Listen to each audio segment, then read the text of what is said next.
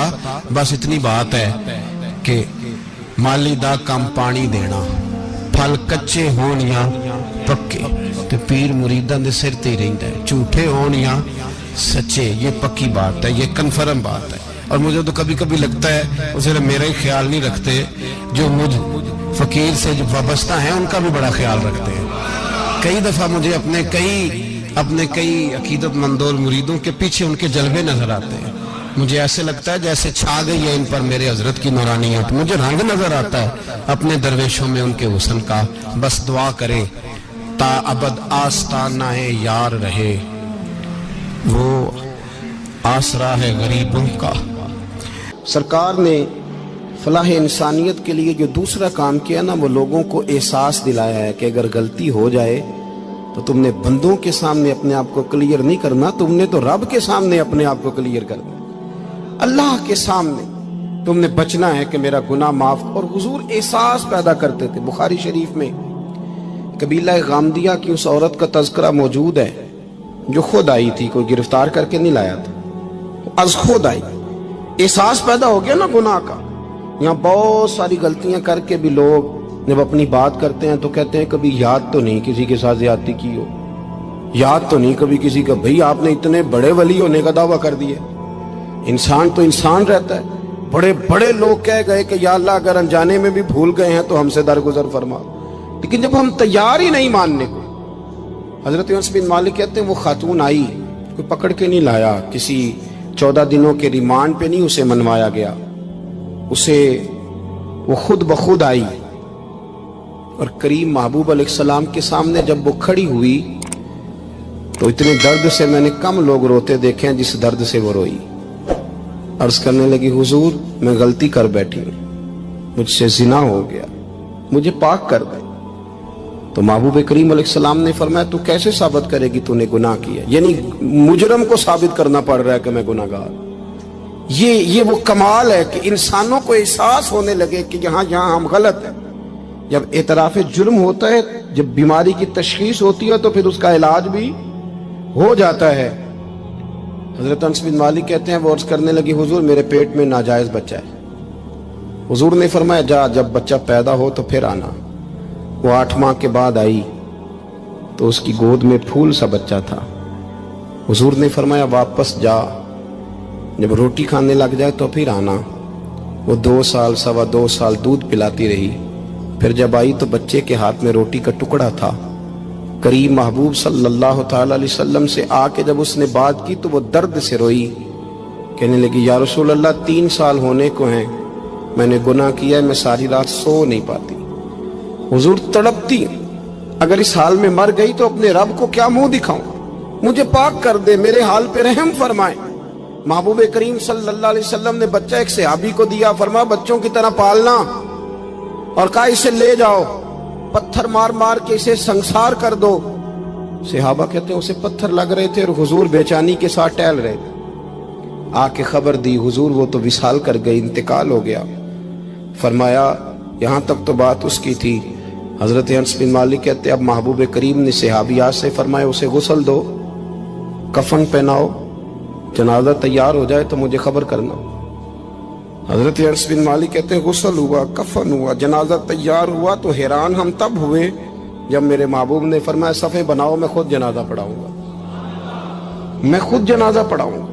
اور سرکار نے جنازہ پڑھایا تو ایک شخص کی زبان سے نکلا حضور اس ملعون کا معاذ اللہ جنازہ جس نے ناجائز بچہ جنا، اس کے لیے آپ دعا کر رہے ہیں، جنازہ پڑھا۔ حضور فرمانے لگے خاموش ہو جاؤ، تم نے گناہ دیکھا ہے، اس کا احساس نہیں دیکھا، تم نے غلطی دیکھی ہے لیکن اس کی توبہ کا انداز نہیں دیکھا۔ اور صاحب کنز العمال نے یہ لفظ نقل کیے ہیں کہ کریم محبوب فرمانے لگے اس نے تو ایسی شاندار توبہ کی ہے کہ اگر میں اپنی ساری امت میں بانٹ دوں تو اللہ سب کی مغفرت فرما دے گا۔